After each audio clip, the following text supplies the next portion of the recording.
Chapitre 11. Histoire de la vieille. Je n'ai pas eu toujours les yeux éraillés et bordés d'écarlate, mon nez n'a pas toujours touché à mon menton, et je n'ai pas toujours été servante. Je suis la fille du pape Urbain X et de la princesse de Palestrine. On m'éleva jusqu'à 14 ans dans un palais auquel tous les châteaux de vos barons allemands n'auraient pas servi d'écurie, et une de mes robes valait mieux que toutes les magnificences de la Westphalie. Je croissais en beauté, en grâce, en talent, au milieu des plaisirs, des respects et des espérances. J'inspirais déjà de l'amour, ma gorge se formait, et quelle gorge! Blanche, ferme, taillée comme celle de la Vénus de Médicis, et quels yeux! Quelles paupières! Quels sourcils noirs! Quelle flamme brillait dans mes deux prunelles, et effaçait la scintillation des étoiles, comme me disaient les poètes du quartier. Les femmes qui m'habillaient et qui me déshabillaient tombaient en extase en me regardant par devant et par derrière, et tous les hommes auraient voulu être à leur place. Je fus fiancé à un prince souverain de Massa Carrara, quel prince! Aussi beau que moi, pétri de douceur et d'agrément, brillant d'esprit et brûlant d'amour, je l'aimais comme on aime pour la première fois, avec idolâtrie, avec emportement. Les noces furent préparées, c'était une pompe. Une magnificence inouïe, c'était des fêtes, des carousels, des opéras buffats continuels, et toute l'Italie fit pour moi des sonnets dont il n'y eut pas un seul de passable. Je touchais au moment de mon bonheur, quand une vieille marquise qui avait été maîtresse de mon prince l'invita à prendre du chocolat chez elle, il mourut en moins de 2 heures avec des convulsions épouvantables, mais ce n'est qu'une bagatelle. Ma mère, au désespoir, et bien moins affligée que moi, voulut s'arracher pour quelque temps à un séjour si funeste. Elle avait une très belle terre auprès de Gaillette, nous embarquâmes sur une galère du pays, dorée comme l'autel de Saint-Pierre de Rome. Voilà qu'un corsaire de Salé fond sur nous et nous aborde, nos soldats se défendirent comme des soldats du pape, ils se mirent tous à genoux en jetant leurs armes, et en demandant au corsaire une absolution. In articulo morti. Aussitôt on les dépouilla nus comme des singes, et ma mère aussi.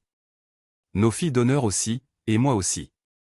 C'est une chose admirable que la diligence avec laquelle ces messieurs déshabillent le monde, mais ce qui me surprit davantage, c'est qu'ils nous mirent à tous le doigt dans un endroit où nous autres femmes nous ne nous laissons mettre d'ordinaire que des canules.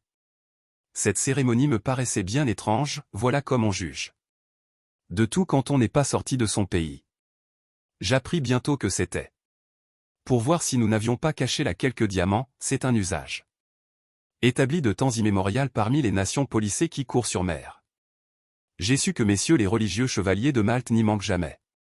Quand ils prennent des Turcs et des Turcs, c'est une loi du droit des gens à laquelle on n'a jamais dérogé.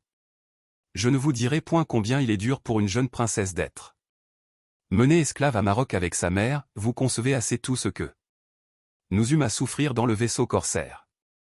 Ma mère était encore très belle, nos filles d'honneur, nos simples femmes de chambre, avaient plus de charme qu'on en peut trouver dans toute l'Afrique, pour moi, j'étais ravissante, j'étais la beauté, la grâce même, et j'étais pucelle, je ne le fus pas. Longtemps, cette fleur, qui avait été réservée pour le beau prince de Massa Carrara, me fut ravie par le capitaine corsaire, c'était un nègre abominable qui croyait encore me faire beaucoup d'honneur. Certes il fallait que madame la princesse de Palestrine et moi fussions bien fortes pour résister à ce que nous éprouvâmes jusqu'à notre arrivée à Maroc. Mais passons, ce sont des choses si communes qu'elles ne valent pas la peine qu'on en parle. Maroc nageait dans le sang quand nous arrivâmes. 50 fils de l'empereur Moulay Ismaël avaient chacun leur parti, ce qui produisait en effet 50 guerres civiles, de noirs contre noirs, de noirs contre basanés, de basanés contre basanés, de mulâtres contre mulâtres.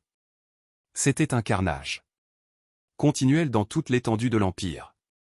À peine fûmes-nous débarqués que des noirs d'une faction ennemie d'eux, celle de mon corsaire, se présentèrent pour lui enlever son butin.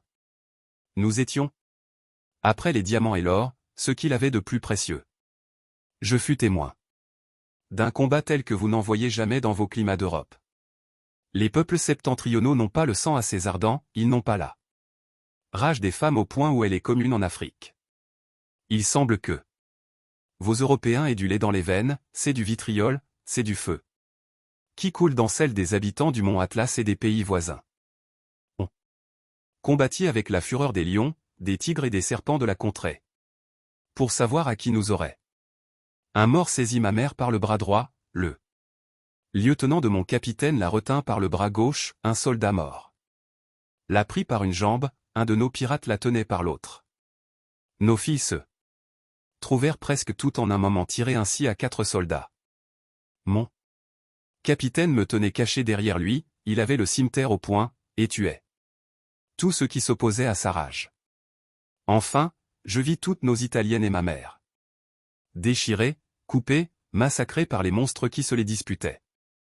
Les captifs mes compagnons, ceux qui les avaient pris, soldats, matelots, noirs, basanés, blancs, mulâtres, et enfin mon capitaine, tout fut tué, et je demeurai mourante sur un tas de morts. Des scènes pareilles se passaient, comme on sait, dans l'étendue de plus de 300 lieues, sans qu'on manquât aux 5 prières par jour ordonnées par Mahomet. Je me débarrassai avec beaucoup de peine de la foule de tant de cadavres sanglants entassés, et je me traînai sous un grand oranger au bord d'un ruisseau voisin, j'y tombai d'effroi, de lassitude, d'horreur, de désespoir et de faim. Bientôt après, mes sens accablés se livrèrent à un sommeil qui tenait plus de l'évanouissement que du repos. J'étais dans cet état de faiblesse et d'insensibilité, entre la mort et la vie, quand je me sentis pressé de quelque chose qui s'agitait sur mon corps, j'ouvris les yeux, je vis un homme blanc et de bonne mine qui soupirait et qui disait entre ses dents, Oce Siagura. Dessert sans A.